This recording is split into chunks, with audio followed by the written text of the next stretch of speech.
teman-teman, perkenalkan nama saya Kalawersa NPM 22121005.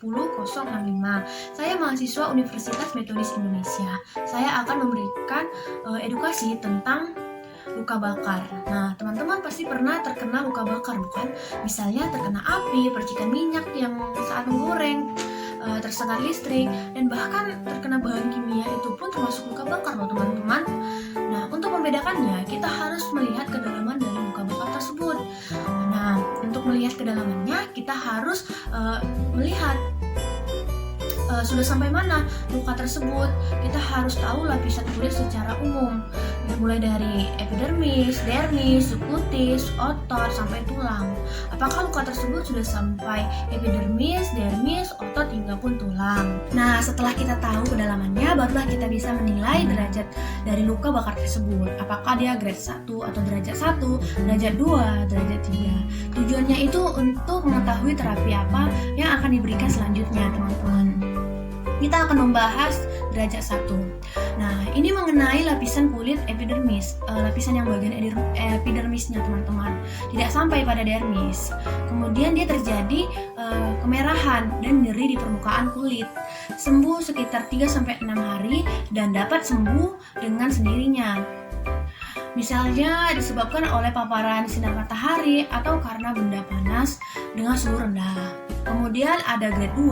Nah, ini mengenai lapisan epidermis dan lapisan atas maupun bawah di dermisnya. Kulitnya tampak kemerahan dan rasa nyeri lebih berat dari yang dirasakan oleh derajat 1. Sembuhnya itu sekitar 3-6 minggu, teman-teman. Dan misalnya terkena air panas, terbakar oleh api, dan biasanya ini diberikan salep oleh dokter, yaitu berupa antibiotik sesuai dosisnya, teman-teman. Kemudian kita masuk ke grade 3. Sudah menyebabkan kerusakan oleh jaringan yang permanen.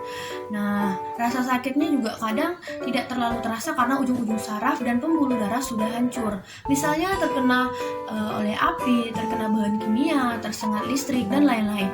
Luka bakar ini meliputi kulit, lemak, subkutis, sampai mengenai otot dan tulang. Operasi atau bedah menjadi pilihan utama untuk menangani luka bakar ini, teman-teman.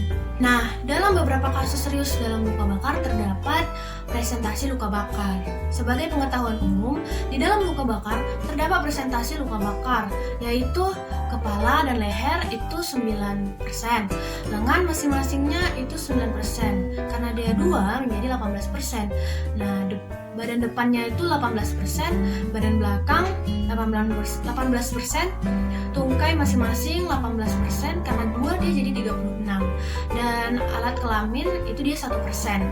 Nah, agar luka bakar yang dialami tidak semakin parah, pastikan kita tidak mengobati luka bakar tersebut dengan obat rumahan seperti es, pasta gigi, mentega, atau telur, karena bisa menyebabkan infeksi.